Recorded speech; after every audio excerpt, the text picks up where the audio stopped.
Vous l'avez vu partout dans les médias. L'Élysée a annoncé en grande pompe la remise de son rapport Duclerc. Mais 27 ans après le début du génocide au Rwanda, la France fait-elle vraiment son mea culpa? Ou est-ce une autre façon de redorer son image pour asseoir son influence en Afrique?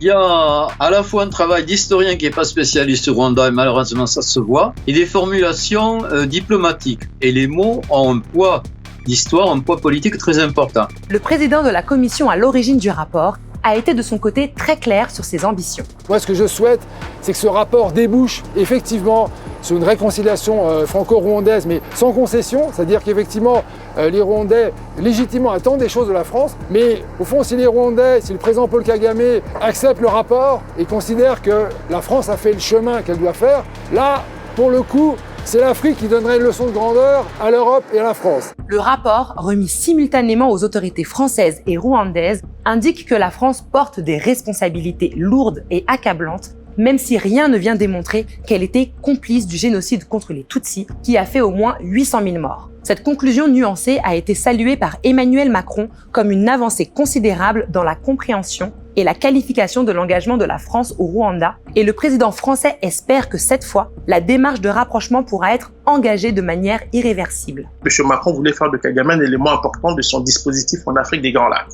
Donc à partir de ce moment-là, la France a tout fait pour se rapprocher du Rwanda et articule des stratégies pour que ce rapprochement devienne effectif. Car c'est bien là l'enjeu pour l'exécutif français. Le retour des relations diplomatiques après des années de rupture sous Paul Kagame, devenu l'acteur incontournable de toute une génération d'Africains. Du côté rwandais, ça a été, on peut dire, bien accueilli, non pas comme une vérité historique définitive, pour autant qu'il y en ait une, mais comme un rapprochement vers les positions du Rwanda, à tel point que le Rwanda, à son tour, va sortir un rapport qui va faire écho, bien évidemment, au rapport Duclerc. Jusqu'à présent, les relations entre les deux pays étaient extrêmement délétères. Depuis 2015, la France n'a plus d'ambassadeur en poste à Kigali. Et de son côté, le Rwanda avait rompu tout lien diplomatique après la délivrance en 2006 de mandats d'arrêt contre des proches de Paul Kagame pour assassinat en relation avec une entreprise terroriste. Cette instruction devait faire la lumière sur l'attaque de l'avion présidentiel, considéré comme l'un des événements déclencheurs du génocide et qui avait provoqué la mort de l'ex-chef d'État rwandais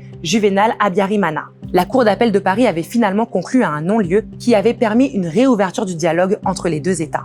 Quand on voit comment le dossier a évolué, il y a eu beaucoup d'immixtions politiques. J'ai l'impression que M. Duclerc a voulu couper la poire en deux parce que c'est comme si le rapport avait été commandé justement pour rencontrer les desiderata politiques des autorités rwandaises et françaises. La commission de Vincent Duclerc, elle n'a pas eu accès à un certain nombre d'archives. Bien sûr, ils ont fait un gros travail, peut-être pas partial, mais partiel. Mais pour autant, Vincent Duclerc, qui est certes au CNRS et à la HESS, c'est un historien qui est absolument pas spécialiste du Rwanda, ni même spécialiste de l'Afrique. Donc, bien que critique, c'est un rapport qui va pas du tout jusqu'au bout, en quelque sorte.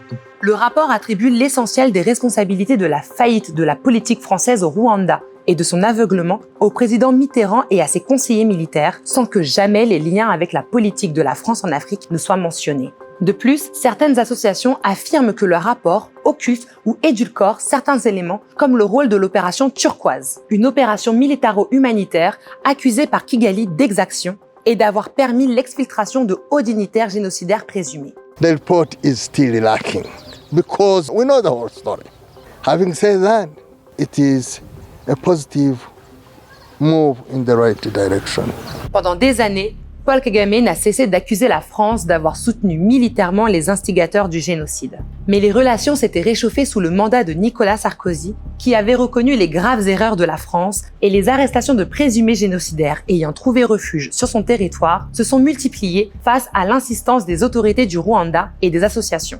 Emmanuel Macron, lui, a poursuivi ce travail de reconquête du dialogue, et les deux pays ont signé pour la première fois depuis 30 ans des accords commerciaux à hauteur de 50 millions d'euros en pleine crise sanitaire. C'est pas forcément le commerce entre le Rwanda et la France qui va changer le produit intérieur brut français. C'est plutôt d'ordre géopolitique. D'une part, le régime de Paul Kagame a été critiqué dans le monde anglo-saxon sur le plan des droits de l'homme. Donc, les appuis et même les crédits du régime de Kagame à l'étranger se sont affaiblis.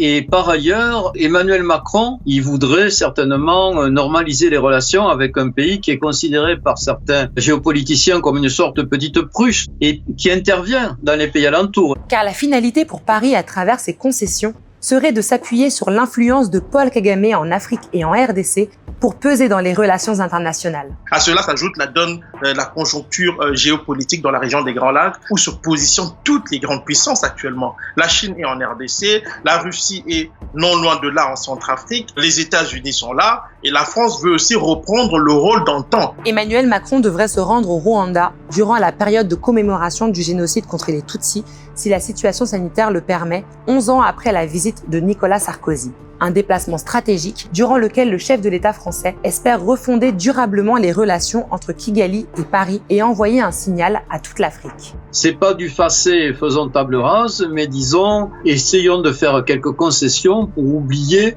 ce qu'il y a de plus lourd dans le passé. Mais une volonté, même sympathique, d'un jeune président français, ça se heurte au poids de l'histoire. Les anciens colonisés, les dominés, n'ont pas du tout, très souvent, cette même version un peu iréniste, c'est-à-dire en faveur d'une paix idéale, qui est celle, parfois, proposée par Macron.